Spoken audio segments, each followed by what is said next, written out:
तो बच्चों आपके बीच में आई गेट के एलुमनी राकेश चंद्रा जी हैं, जो कि छत्तीसगढ़ के रहने वाले हैं, कोरबा में रहते हैं, इनका घर है वहाँ पे। ये बीआईटी दूर से इन्होंने 2012 में पास आउट हुए हैं। फिर उन्हें टीसीएस में भी जॉब किया और फिर लेकिन इनका फिर मेन टारगेट था गवर्नमेंट जॉब की तरफ। गेट की प्रिपरेशन उस टाइम में उन्होंने किया था, उसका फायदा उन्हें भरपूर उठाया और सीआरसीबी में जॉब लगाया। अभी जॉब के अंदर में कई सालों से कार्यरत हैं कोरबा के जिले के अंदर में। तो आज मैंने चूंकि सीआरसीबी का फिर से वैकेंसी आई हुई है छत्तीसगढ़ में, तो हमने कई बार इंटरेक्शन कर ले राकेश के साथ में, तो राकेश काफी आइडिया है इनको, तो बहुत कुछ ये बता सकते हैं एग्जाम के बारे में, पैटर्न के बारे में, अपॉर्चुनिटीज वहाँ पे क्या है, वर्क कैसा है, वर्क कल्चर कैसा है, वो सारी चीजें डिस्कस कर लेंगे एक साथ में। तो राकेश वेलकम, बहुत दिनों बाद आपसे मुलाकात हो रही है। थैंक यू सर, आपको भी देख के बहुत खुशी हो रही मुझे। और सारे स्टूडेंट्स को, सारे एस्पिरेंट्स को गुड इवनिंग। मेरा नाम राकेश चंद्रा है और मैं बीआईटी दुर्ग से 2012 में कंप्यूटर साइंस से पास आउट हुआ हूँ। और जैसा सर ने बताया, मेरा कैंपस सिलेक्शन हुआ था टीसीएस में। वहाँ मैंने 10 महीने जॉब भी किया और उसी बीच में सीएसईबी की वैकेंसी आई तो मैंने अप्लाई किया और फॉर्चुनेटली मैंने क्रैक कर लिया फर्स्ट अटेम्प्ट में। और फॉर्चुनेटली मेरा रैंक भी फर्स्ट आया था ओवरऑल। जैसा कि सर ने मुझे बोला था कि मेरा जो एक्सपीरियंस रहा है पुराना, वो आप लोग के साथ शेयर करना है ताकि आप लोग तैयारियां कर सकें आगे की। तो जैसा कि मुझे 5-6 स्टूडेंट्स का कॉल भी आया था कि राकेश सर मैंने क्या पैटर्न रहता है। जी सर। राकेश मैंने कुछ लोगों को नंबर दिया था आपका, क्योंकि बहुत सारे बच्चे परेशान थे कि सर इसका जी पैटर्न सर। क्या होता है, क्या सब्जेक्ट हमको पढ़ना चाहिए इसके सीएसईबी के लिए। तो फिर मैंने सोचा कि आपसे टारगेट किया जाए, और आप चूंकि आप इस एग्जाम को क्लियर कर चुके हैं तो आप बहुत ही बेटर ढंग से बता सकते हैं, और आपका रैंक भी इसमें अच्छा खासा अच्छा था, फर्स्ट रैंक आना मतलब बड़ी बात है ये। तो राकेश, पहला तो क्वेश्चन ये है कि जैसे कुछ बच्चे इंटरेस्टेड हैं गवर्नमेंट जॉब की तरफ, तो सीएस मतलब सीएसईबी एक अपॉर्चुनिटी साल दे रही है कि आप इसको को इस एग्जाम को लिख सकते हैं। तो पहले तो हम लोग सबसे पहले यही डिस्कस कर लेते हैं यहाँ पर। इस बार जो है जो सीट आई है, टोटल 25 सीट आई है, जिसमें कंप्यूटर साइंस वाले का भी है और आईटी ब्रांच वालों का भी है। तो दोनों का पेपर सेम होता है आईटी और सीएस का, कि डिफरेंट होता है? पेपर सर दोनों का सेम होगा और ब्रांच वाइज रिक्रूटमेंट क्या है, आईटी और सिलेबस का पेपर एक साथ लिया जाता है। बट जी जैसे कि सीएस के अगेंस्ट में जितने सीट्स हैं तो सीएस वाले भरे जाएंगे उसमें, और आईटी के अगेंस्ट में जो सीट है उसमें आईटी वाले भरे जाएंगे, ऐसा है। अच्छा अच्छा अच्छा, मतलब ये मतलब फिक्स है ना? जैसे कि सर कोर ब्रांचेस का पेपर अलग होगा, जैसे इलेक्ट्रिकल का पेपर अलग होगा, मैकेनिकल का अलग होगा और इलेक्ट्रॉनिक्स का अलग होगा। बाकी सीएस और आईटी का सेम होता है। Okay okay okay. तो बच्चों, जैसा आपने सुन पा रहे हैं आप लोग कि यहाँ पे जो पेपर होगा दोनों के लिए सेम होगा, लेकिन रिक्रूटमेंट के लिए जो सीट रिजर्व है पहले से अलग अलग, तो सीएस और आईटी के लिए। तो आईटी के बच्चों का जिनका बी है वो बी वाले आईटी में जाएंगे, और जिनका सीएस में है वो सीएस में जाएंगे। तो इसमें एक कंफ्यूजन है कि राकेश की, क्या इसमें फाइनल ईयर वाला बच्चा एग्जाम को लिख सकता है, कि इसके लिए नहीं पास सर, आउट होना जरूरी है? नहीं, इससे क्या है कि इस बार के नोटिफिकेशन में क्लियर नहीं है, क्लियरली लिखा नहीं है।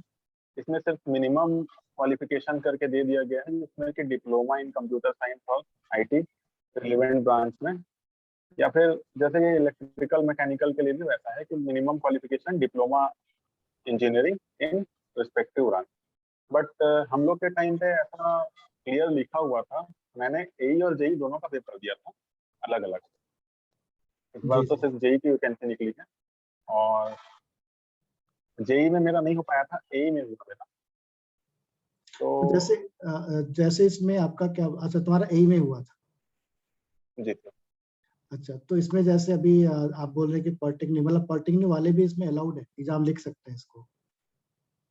हाँ, पॉलिटेक्निक वाले लिख सकते हैं। और तो बी वाले तो भी लिख ही सकते हैं, उसमें कोई इशू ही नहीं है? हाँ, बीई वाले लिख सकते हैं, बट इस बार का जो नोटिफिकेशन है थोड़ा कंफ्यूजिंग है, क्योंकि पहले क्या है, चीजें क्लियर लिखी रहती थी, diploma in engineering in this branch और degree bachelor of engineering in this, ऐसा लिखा जाता था। इस बार सिर्फ उन्होंने मिनिमम क्वालिफिकेशन मेंशन किया है, उसके अलावा कोई मेंशन नहीं है। और दूसरी चीज जो आप सर पूछ रहे थे कि पेपर का क्या लेवल रहता है, हाँ, तो लेवल कैसा है, किस टेबलर टाइप से, ये किस टाइप सर के क्वेश्चन होते हैं? जी, और सर मैंने पेपर जो है करीब 8.5 साल पहले क्रैक किया था इससे। जून 2013 में मेरा पेपर हुआ था और सितंबर में उसका रिजल्ट आया था। अप्रॉक्स 8 साल हो गए। तो उस टाइम जो लेवल था, क्योंकि सर एई और जेई का पेपर अलग हुआ था और उसमें बहुत ज़्यादा डिफरेंस नहीं था दोनों पेपर में देखा जाए तो। जो टफनेस है पेपर की वो लगभग सेम थी दोनों की।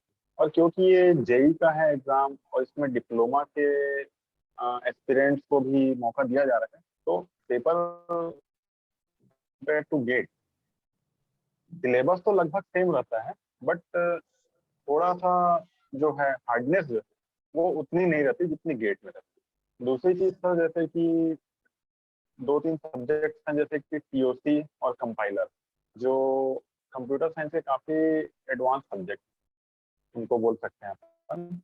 तो उन सब्जेक्ट से क्वेश्चन ना के बराबर आते हैं, या तो एक या दो क्वेश्चन आएंगे, अदरवाइज नहीं आते हैं। अभी इस बार सिलेबस और दूसरी मेंशन भी चीज नहीं सर जो टीओसी यहाँ और पे अभी सीबीएसई। सिलेबस भी उन्होंने मेंशन नहीं किया है फिर भी।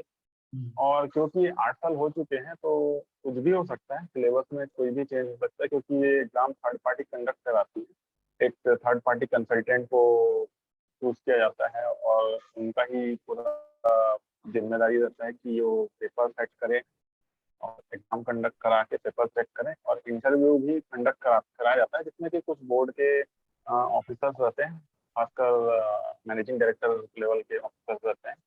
और कुछ बाहर से प्रोफेसर्स को भी बुलाया जाता है, जैसे कि हमारे टाइम पे डीओ के कुछ प्रोफेसर्स आए हुए। तो ओके। सर मैं जैसे सब्जेक्ट्स के बारे में जो बताना चाह रहा हूँ, मेन जैसा कि आपसे डिस्कशन भी हुआ था, सबसे पहला तो आपका C, दूसरा डेटा स्ट्रक्चर, तीसरा डीबीएमएस और ऑपरेटिंग सिस्टम। ये तो चार जो है कंप्यूटर साइंस के काफी ज्यादा इंपॉर्टेंट सब्जेक्ट माने जाते हैं। और एल्गोरिदम, उसके भी काफी क्वेश्चन आ जाते हैं। और बाकी जो है जो सब्जेक्ट है जैसे कि आर्किटेक्चर है, कंप्यूटर सिस्टम आर्किटेक्चर, उसके कुछ क्वेश्चन आएंगे आपको। और इसके अलावा जो भी सब्जेक्ट्स हैं उसमें थोड़े कम क्वेश्चन आते हैं, और 20 क्वेश्चन इसमें रहेंगे सर मैथ्स और एप्टीट्यूड और रीजनिंग। कुछ इंग्लिश के भी क्वेश्चन आते हैं, और तो उस हिसाब से प्रिपरेशन करना ज़्यादा बेटर है।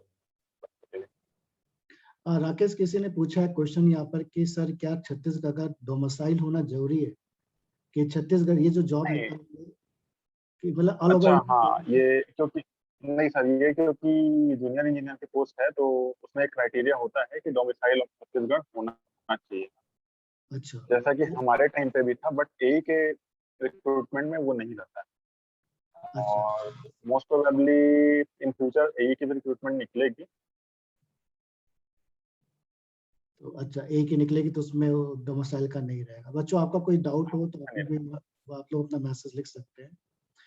तो इनमें एक क्वेश्चन है ये कि सर बी फाइनल ईयर वाले अलाउड नहीं है, सिर्फ पास आउट वाले अप्लाई। बी फाइनल ईयर जी, कम से कम प्रोविजनल डिग्री होनी चाहिए उनके पास। Okay okay okay okay. तो राकेश, यहाँ पे जैसे वर्क कल्चर क्या रहता है, वर्क कल्चर के बारे में थोड़ा बता सकते हैं?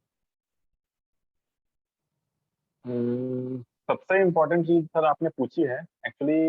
As a computer science student, एक वो जो सेंस ऑफ जॉब सेटिस्फेक्शन होता है वो आपको पूरा नहीं मिलेगा, क्योंकि यहाँ ये क्या है कि पावर प्लांट में काम करना है अपने। तो हम लोग को क्या है, रिक्रूटमेंट के बाद बोला जाता है आप पावर इंजीनियर। तो ऐसा हो सकता है कि आप लोग को बॉयलर टरबाइन का ऑपरेशन करना पड़े रिक्रूटमेंट के बाद, एश हैंडलिंग का ऑपरेशन करना पड़े, या हो सकता है कि आपको सैप में काम करने का मौका मिल जाए अगर आप लकी हैं तो। या फिर जैसा कि मेरे साथ हुआ था कि मैं शुरुआत में नेटवर्किंग देख रहा था, और जो ऑफिस का काम होता है, जो एक पावर स्टेशन के हेड होते हैं उनके अंडर में काम कर रहा था। तो जो भी करस्पॉन्डेंस होता है, विधानसभा के क्वेश्चन आते हैं, वो सब का आंसर देना, उसको सब मैनेज करना, वो सब जिम्मेदारी दी गई थी। बहुत ज़्यादा hardcore computer science related job मुझे नहीं मिली थी शुरुआत में, और क्योंकि मैं जनरेशन कंपनी में हूँ तो उसमें है भी नहीं वो चीज़। जैसा कि पूरा जो आईटी इंफ्रास्ट्रक्चर है CS, PGCL, CS power companies का 5 कंपनीज में से वो देखती है डिस्ट्रीब्यूशन, जिसका हेड ऑफिस है रायपुर। उसको, उस सेंटर को बोलते हैं ईआईटीसी, एनर्जी इंफोटेक सेंटर।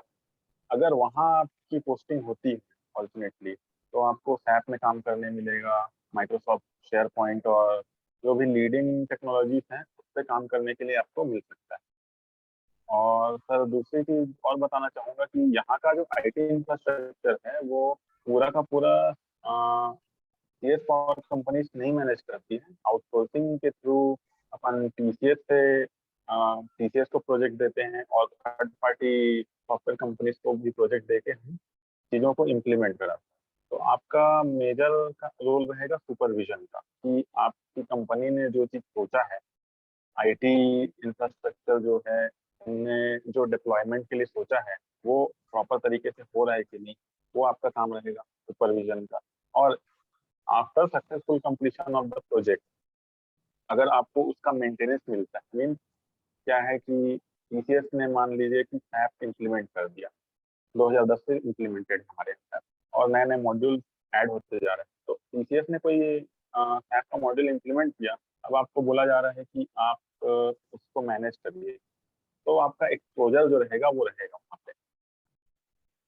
तो मेंटेनेंस में ज़्यादा एक्सपोजर रहेगा आपका, डेवलपमेंट में नहीं रहेगा, ये क्लियर है।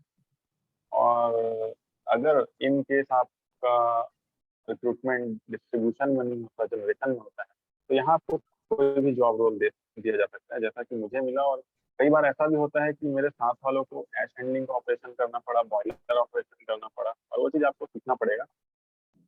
और अगर आप सीखना चाहते हो तो हार्ड नहीं है, बट आपको किसी एक पॉइंट ऑफ टाइम पे लग सकता है कि मैं प्राइवेट जॉब में ज़्यादा बेटर कर सकता था या जैसा भी, बट वर्क लाइफ बैलेंस का देखा जाए तो इक्वल हो जाती है चीज़ें। मतलब यहाँ पे बहुत ज़्यादा प्रेशर नहीं रहता। आप जो चीज, जो लोग खासकर छत्तीसगढ़ के हैं, जैसा कि पोस्ट निकला है डोमिसाइल ऑफ पीजी मांगा गया है, जो लोग छत्तीसगढ़ से बिलोंग करते हैं, उनके लिए क्या है कि घर के पास रह के आप सैटरडे संडे जा सकते हैं, घर वालों से मिल सकते हैं, एक वर्क लाइफ बैलेंस ठीक रहती है यहाँ पे। और सबसे मेन पॉइंट है, कुछ बच्चों को रहता है ना कि हमको सिक्योर जॉब चाहिए, काम वाम तो अपनी जगह पे है, हाँ, तो एक secure job, government job job, security. हाँ, एक सोसाइटी स्टेटस भी मिल जाता है गवर्नमेंट जॉब की वजह से। तो एक जी बच्चा जी। क्वेश्चन पूछा सर कि गेट के अलावा भी कोई सब्जेक्ट होता है क्या, अच्छा, और दूसरा कि यहाँ पे जो क्या मतलब जो बच्चा गेट की तैयारी कर रहा है, क्या उसको यहाँ पे इस एग्जाम में कुछ बेनिफिट मिलेगा? बिल्कुल सर, गेट की अगर आप प्रिपरेशन कर चुके हैं या कर रहे हैं, तो आपको तो उसका बहुत ही ज़्यादा बेनिफिट मिलेगा। मतलब मैं खुद, जैसा कि सर खुद जानते हैं, मैं आई गेट से मैंने थर्ड ईयर में ज्वाइन किया था। फाइनल 2 साल मैंने कोचिंग ली, फिर फाइनल ईयर के बाद भी 3-4 महीने मैं रहा सर के साथ। उसके बाद मैंने टीसीएस ज्वाइन किया जनवरी 2013 में, और उसके बाद मेरी जो ट्रेनिंग हुई 3 महीने की, काफ़ी रिगोरस ट्रेनिंग होती है टीसीएस में। सुबह 7 बजे जाना है आपको और शाम को 5 बजे आप फ्री होते हैं, ऑटो पकड़ते पैदल चलते, ऐसा ऐसी हालत हो जाती है कि आपको पढ़ने का टाइम नहीं रहता। तो मैंने जो 2 साल कोचिंग ली थी वो मुझे याद था काफ़ी कुछ, तब जाके मेरा पेपर क्रैक हुआ है। तो मुझे तो जितने बच्चों के फोन भी आते हैं, मैं बोलता हूँ कि आप बिल्कुल ज्वाइन करो, ये पेपर नहीं तो आगे का कोई पेपर आप निकाल ही लोगे उस चीज के। तो मैं तो सभी को रेकमेंड करूंगा कि आप अगर ऑफलाइन क्लासेस ले सकते हैं, ऑनलाइन क्लासेस, जैसा भी क्लास ले सकते हैं लीजिए आप, क्योंकि हो सकता है आप इस एग्जाम को क्रैक कर पाए नहीं कर पाए, बट इन केस अगर आप प्राइवेट जॉब में भी जाते हैं तो आपको डेटा स्ट्रक्चर, एल्गोरिदम और डीबीएमएस, सी का तो क्या है कि आजकल लैंग्वेजेस में बहुत एडवांस चीजें आ गई हैं, बट जो बेसिक कॉन्सेप्ट है वो आपको बहुत ज्यादा बेनिफिट देने वाली फ्यूचर में। अगर आप प्राइवेट जॉब ज्वाइन भी करते हैं तो आपको, क्योंकि आपको अगर एल्गोरिदम और डीबीएमएस अच्छे से आता है, एफिशिएंट आप कोड लिख सकते हैं उस बेसिस पे, तो आपको जो एडवांसमेंट मिलेगा जॉब में, जल्दी आपको हाइक मिलेगी, प्रमोशन मिलेंगे, वो काफी बेनिफिशियल होगा आपके लिए। तो और बच्चों, आप लोगों को और कोई डाउट यहाँ पे? तो काफी हद तक राकेश, आप अपनी तरफ से कुछ और बताना चाहेंगे इसके बारे में? सर इस बार एग्जाम तो काफी आपको इजी लगेगा अगर आप गेट की प्रिपरेशन कर रहे हैं तो। और क्योंकि सीट्स कम हैं तो कुछ बच्चों को लग सकता है कि टफ था या फिर कट ऑफ क्लियर नहीं हो पाया या कुछ भी है। बट आप पॉजिटिव होकर एग्जाम दीजिए और फॉर्चुनेट अगर आप फॉर्चुनेटली निकाल लेते हैं एग्जाम तो हो सकता है आपको बहुत अच्छा प्रोफाइल मिल जाए यहाँ पे, आप सेटिस्फाइड रहें। क्योंकि रायपुर में अगर आपकी पोस्टिंग होती है तो उससे बेहतर चीज तो कोई हो नहीं सकती। और राकेश, मान लो कोई ऐसा बच्चा जो गेट की तैयारी नहीं कर रहा है और उसको अब तैयारी करना है, जी तो वो क्या जी करे? जी, ऐसे ऐसे 3-4 बच्चों का फोन आया था सर मुझे। तो मैंने तो कहा कि इमीडिएटली आप ज्वाइन करिए क्लास।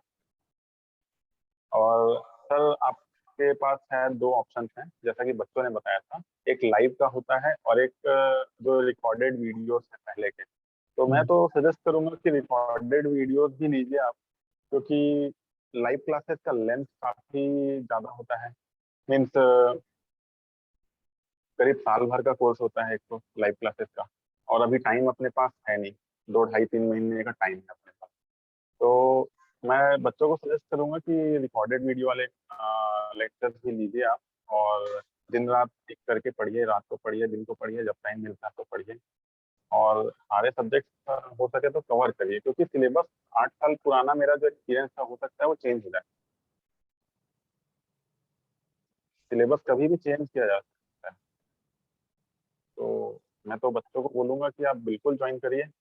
और इस एग्जाम में तो आपको फायदा होगा ही, और आगे भी आपको काफी सारे एग्जाम जैसे कि एनआईटी के एग्जाम होते हैं, और काफी सारे ऑर्गेनाइजेशन ऐसे होते हैं जो गेट के बेसिस पे नहीं लेते हैं, खुद का एग्जाम कंडक्ट कराते हैं। वहाँ आपको इससे हेल्प मिलेगी। हाँ, इसरो हो आप गया, गेट का एग्जाम पार्क दीजिए। हो गया, CIL हो गया, बहुत सारे जी एग्जाम्स जी होते हैं। जी जी, बहुत सारे अलग अलग एग्जाम ऑर्गेनाइजेशन होते हैं जिसके खुद के एग्जाम्स होते हैं। तो आप बिल्कुल ज्वाइन करिए, मैं तो बोलता हूँ। राकेश, यहाँ पे क्वेश्चन पूछ रहे हैं कि सर AE का कब तक आ सकता है नोटिफिकेशन? कुछ आइडिया? यही का सब्जेक्ट टू रिक्वायरमेंट है, क्योंकि जैसा बहुत लोग को पता होगा, बहुत लोग को नहीं पता होगा। हमारे यहाँ जो एक पावर स्टेशन था कोरबा ईस्ट में, जो 2 into 5 50 4 into 50 means 200 plus 240 440 megawatt का जो प्लांट है वो बंद हो चुका है रिसेंटली, 1 साल पहले। तो वहाँ के जो पोस्ट हैं उनको तो अबॉलिश किया गया है। तो अभी क्या है कि, और रिसेंटली क्या किया गया है भूपेश गवर्नमेंट ने, कि जो जेई थे 7 और 8 की जो वैकेंसी आनी थी उसमें 70% वैकेंसीज को तो प्रमोशन से भर दिया गया। तो इसलिए क्या है कि जेई की वैकेंसी अब इन फ्यूचर ज्यादा आने की संभावना है। एस की हो सकती है 3 साल बाद, आफ्टर जब 2024 में काफी सारे सीनियर्स रिटायर हो जाएंगे तो वैकेंसी यहाँ पे आएगी। बट उसके पहले भी 2022 की शुरुआत में भी काफी सारे लोग रिटायर हो रहे थे। और अगर ऑर्गेनाइजेशन को लगा कि वर्क फोर्स की कमी हो रही है तो एज का भी रिक्रूटमेंट बिल्कुल किया जाए। तो यहाँ पे क्वेश्चन और है कि यहाँ पे कोई एज लिमिट है क्या और एक्सपीरियंस रिक्वायर्ड है क्या? नहीं, एक्सपीरियंस का तो कोई रिक्वायरमेंट नहीं होता है यहाँ पे। और एज लिमिट 35 के आसपास होता है, वो नोटिफिकेशन में आपको देखने मिल जाएगा। क्योंकि डोमिसाइल ऑफ छत्तीसगढ़ है तो 35 to 40 ईयर्स होगा। और रिजर्वेशन भी होता है कुछ, जैसे कि कैटेगरी वाइज रिजर्वेशन होता है तो उसमें एज रिलैक्सेशन भी दिया जाता है, वो आपको नोटिफिकेशन में क्लियरली।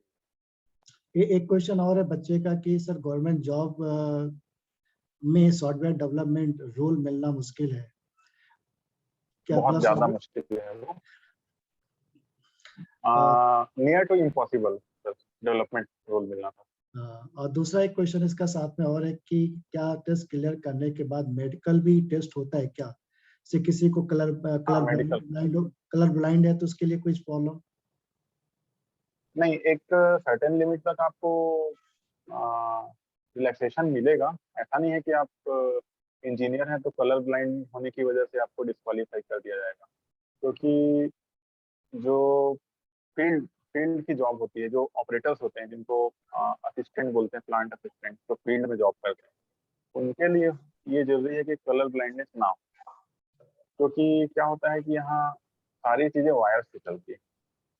आपको मतलब देखा जाए तो हजारों वायर्स के साथ आपको काम करना है, खासकर अब अगर आप सीएस वाले हैं। और जैसा कि मैं अभी इंस्ट्रूमेंट देख रहा हूँ, जो पावर प्लांट चलाने के लिए रियल टाइम सॉफ्टवेयर होता है एक, जिसको डीसीएस बोलते हैं। यहाँ पे next DNA, next control system का एक प्रोडक्ट है वो। तो जैसा कि हम लोग कंप्यूटर से कमांड देते हैं, कमांड देने के बाद वो क्या है कि टीसीपी आईपी के थ्रू डीपीयूस होते हैं हमारे यहाँ, जिसको बोलते हैं डिस्ट्रीब्यूटेड प्रोसेसिंग यूनिट। तो अप्रॉक्स एक यूनिट में है 80 डीपीयू। अब सारे डीपीयूस में कंप्यूटर से कमांड जाता है टीसीपी आईपी प्रोटोकॉल के थ्रू, और उन डीपीयूस का काम है कि जो हमारे कंप्यूटर सिग्नल्स हैं उसको हार्डवेयर सिग्नल्स में कन्वर्ट कर दो। और सारे सिग्नल साइट पे जाते हैं वायर्स के थ्रू, अलग अलग कलर के wire, red, green, blue, yellow, grey, white. तो इस केस में क्या होता है, जो फील्ड फील्ड के जो एम्प्लॉइज हैं, फील्ड वर्कर्स हैं, उनको एक्सपेक्ट किया जाता है कि कलर ब्लाइंडनेस ना हो। नहीं तो पता चल रहा कि मैंने बोला कि यार वो येलो वायर निकालो, उसने ऑरेंज वायर निकाल दिया या रेड वायर निकाल दिया, और यूनिट रनिंग है अगर, और अगर उस गलती की वजह से यूनिट ट्रिप हो गई, मीन प्लांट ट्रिप हो गई। यूनिट आप लोग शायद नहीं समझते होंगे, यूनिट मतलब एक इंडिविजुअल मशीनरी को बोला जाता है, जिसमें एक बॉयलर होता है, एक टरबाइन होता है, और उसके सेट ऑफ मशीन्स होते हैं जो नेसेसरी होते हैं उसको चलाने के लिए। अगर एक यूनिट चल रही है सपोज 400 मेगावाट पे, और अगर वो ट्रिप हो जाता है तो 400 मेगावाट तो जीरो हो जाएगा। और सर आपको बता देता हूँ, अगर एक बार यूनिट बंद होती है तो उसको वापस से चालू करने के लिए करीब 2 करोड़ के आसपास का फ्यूल लगता है। मीन खतरनाक। जो लॉस होता है करीब 2 करोड़ का होता है। फ्यूल लगेगा, डीजल, और जो एक 6 से 8 घंटे का टाइम लगता है वो अलग है। तो एक्सपेक्ट करते हैं कि कलर ब्लाइंडनेस ना हो, बट रिलैक्सेशन भी दिया जा सकता है। तो आपको वो चीज़ नहीं सोचना चाहिए, मैं तो बोलता हूँ आप पहले तो तैयारी करिए बढ़िया से।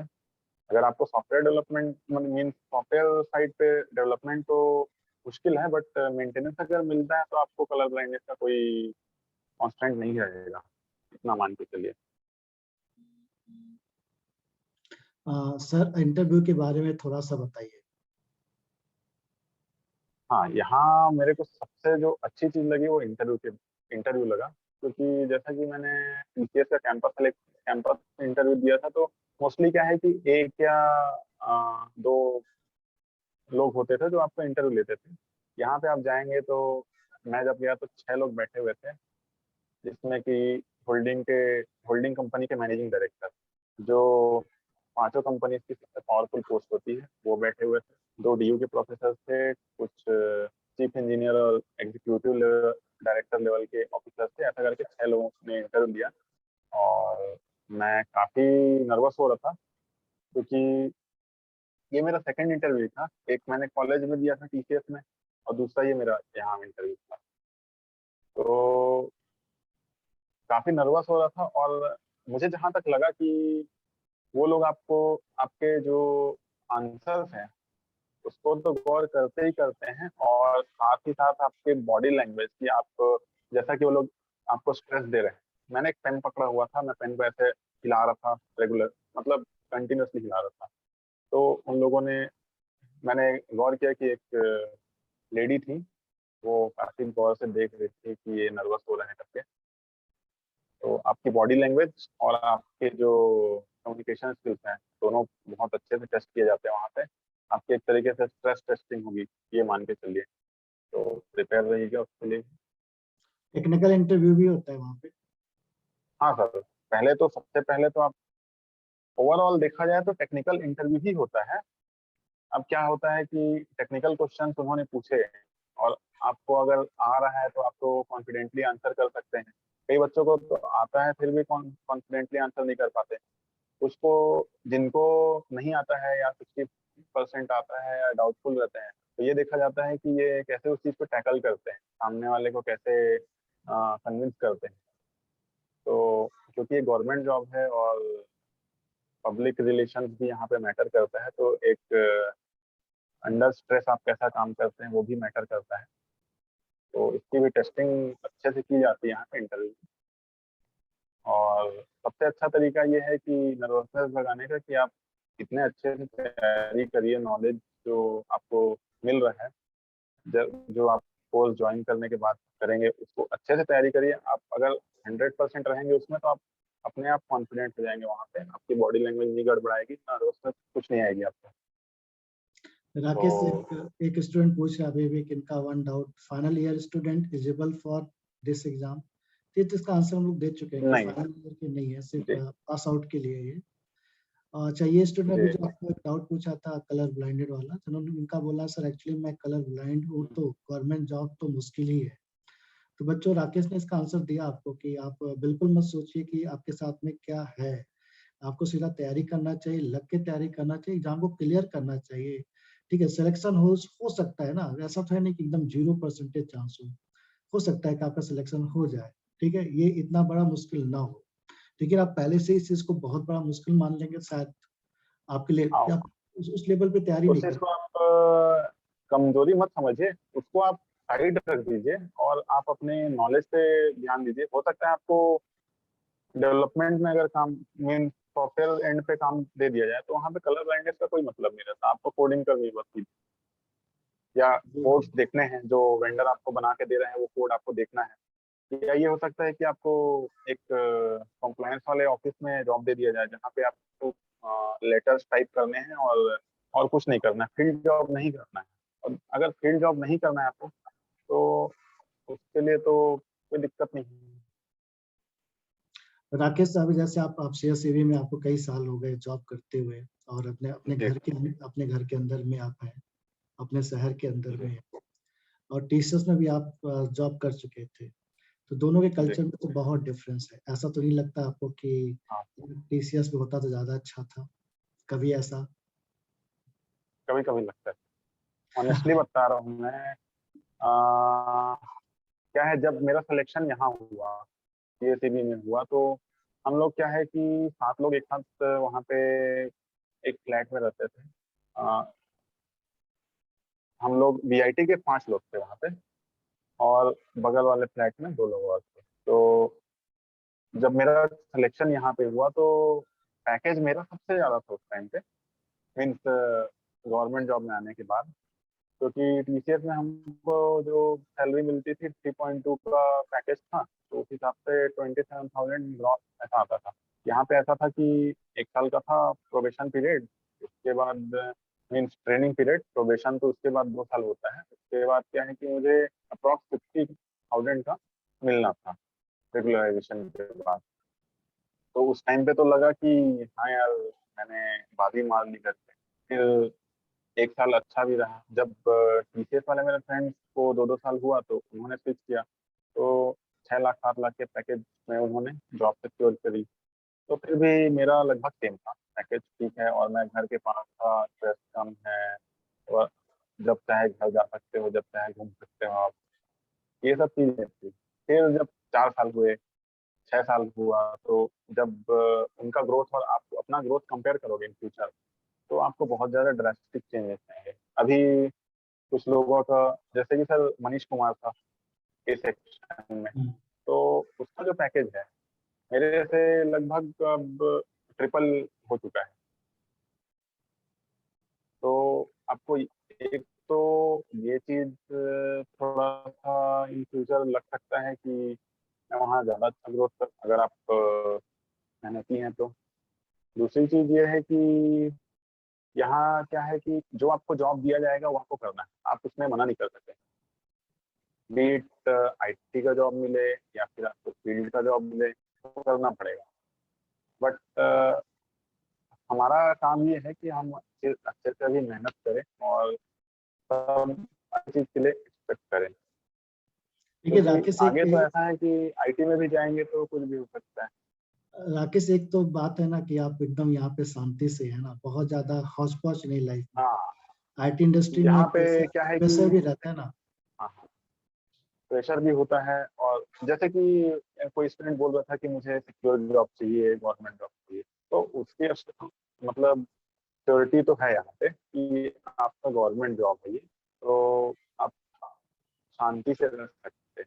और आईटी में फिर ऐसा होता है कि आप अगर लेवल को मीट नहीं कर पाए, जो लेवल वो लोग एक्सपेक्ट कर रहे हैं, तो हो सकता है कि आपकी सैलरी कम कर दें, या फिर कुछ भी हो सकता है। सब जानते हैं उस चीज़ों को। ऊपर से आप अपने समाज के अंदर में रह रहे हैं और समाज में भी लोगों के हाँ लिए, हाँ, लोगों को एक आप एडवांटेज मोटिवेट। तो मिलता है, ऑनेस्टली बता रहा हूँ कि आप अगर गवर्नमेंट जॉब में हैं तो आपके लिए रिश्ते ज्यादा आएंगे। वही। आप परेशान हो जाएंगे कि बच्चे परेशान हो जाएंगे कि क्या करें। सही बात है। तो सबसे अच्छा खैर वो अच्छी भी चीज़ है वो। तो अगर आपके मन में है कि गवर्नमेंट जॉब में जाना है, तो भी आप तैयारी कर सकते हैं। और मैं तो कहता हूँ कि आप अटेम्प्ट करिए बिल्कुल, और तैयारी करके अटेम्प्ट करिए। राकेश सर, बहुत अच्छा लगा आपसे बातचीत करके, काफी चीजें आपने क्लियर कर दी हैं। तो बच्चों, जैसे राकेश ने बता दिया, यहाँ पर टीओसी और सीडी से नहीं आता है, लगभग ही नहीं आता है। बाकी सब्जेक्ट आते हैं। सॉफ्टवेयर इंजीनियरिंग इंपॉर्टेंट है यहाँ पर, वहां से क्वेश्चंस बहुत हाँ, ज्यादा। सॉफ्टवेयर इंजीनियरिंग हाँ काफ़ी। सर, काफी इंपॉर्टेंट है वो भी। वहां से मतलब न्यूमेरिकल क्वेश्चन, थ्योरी क्वेश्चन बहुत ज्यादा है, तो इसको करिए आप। ठीक है, जैसा इन्होंने बताया कि एप्टीट्यूड के 20 क्वेश्चन रहेंगे, 80 क्वेश्चन आपके टेक्निकल रहेंगे। इस एग्जाम को क्लियर करने के बाद फिर इंटरव्यू आपका होगा। ठीक है, और इसमें जो एग्जाम लिखेंगे सिर्फ पास आउट स्टूडेंट लिखेंगे। ठीक है, और गवर्नमेंट जॉब है, सिक्योर जॉब है, और सोसाइटी स्टेटस जॉब है। और राकेश ने मतलब जो गेट की प्रिपेयर करे उनके लिए तो बहुत ही अच्छी बात है, वो तो कम मेहनत करनी पड़ेगी क्योंकि यहाँ पे क्वेश्चन लेवल काफी लो रहेगा। ठीक है, और जो नहीं भी किए हैं वो भी अपनी तैयारी स्टार्ट कर सकते हैं। इस एग्जाम में फायदा मिलेगा यदि, और आपको लग के करना चाहिए। जो होगा एक्स वाई जेड, वो सोचने की जरूरत नहीं, मुझे लगता है ऐसा। राकेश, कुछ और आप और इसमें बोलना हाँ चाहें? सर, मैं एक चीज़ और बोलना चाहता हूँ, जैसे कि जिन बच्चों ने गेट का प्रिपरेशन किया है, जो स्टार्ट कर रहे हैं अभी, तो आप ऐसा समझिए कि गेट का भी एग्जाम आने ही वाला है आपका। तो अच्छे से तैयारी करिए, क्योंकि सिलेबस सिलेबस आपका चेंज हो सकता है। और कंपाइलर और टीओसी का मैं सजेस्ट करूंगा कि एक ओवरव्यू आप रखिए, थोड़ा सा आप उसको माइंड में लेके चलिए कि एक आध क्वेश्चन, दो क्वेश्चन आ सकते हैं, क्योंकि इसमें मैथ्स वगैरह किस लेवल का रहता है? मैथ्स सर, जैसे कि हम लोग इंजीनियरिंग में पढ़ते हैं, हम्म, मैथ्स के क्वेश्चन ऐसे होते हैं कि मोस्टली वो एप्टीट्यूड है। ऐसा नहीं कि इंजीनियरिंग मैथमेटिक्स आ रहा है, फोरियर सीरीज आ रहा है, ये हम्म, सारी चीजें नहीं आती। डिस्क्रीट मैथमेटिक्स आएंगे, जो कि कंप्यूटर साइंस का एक इम्पोर्टेंट सब्जेक्ट भी है। हम्म, और सॉफ्टवेयर इंजीनियरिंग से भी क्वेश्चन आते हैं, मैं भूल गया था मेंशन करना, सर ने कर दिया। तो सॉफ्टवेयर इंजीनियरिंग में भी आपको मैं सजेस्ट करूंगा कि जो लाइफ साइकिल, सॉफ्टवेयर के जो लाइफ साइकिल मॉडल्स हैं, और जो कॉस्ट कैलकुलेशन हैं, वो सारी चीज़ें आप अच्छे से प्रिपेयर करें। और सबसे ज़्यादा क्वेश्चन तो डीबीएमएस और ऑपरेटिंग सिस्टम से आपको मिलेंगे, और फिर उसके बाद डेटा स्ट्रक्चर के बहुत सारे क्वेश्चन मिलेंगे। ठीक है, और बाकी क्या है, बहुत थोड़े थोड़े क्वेश्चन आते हैं डिस्क्रीट के जैसे हो गए, और एप्टीट्यूड, इंग्लिश, रीजनिंग, और ये सब करके 20 क्वेश्चन आप कहेंगे। तो वैसा प्रिपरेशन रखना है, जैसा कि गेट में होता है लगभग वैसा ही है, बट यहाँ पे जो हार्डनेस का लेवल है वो थोड़ा कम होता है। ऐसा इस बार भी एक्सपेक्ट कर सकते हैं अपन।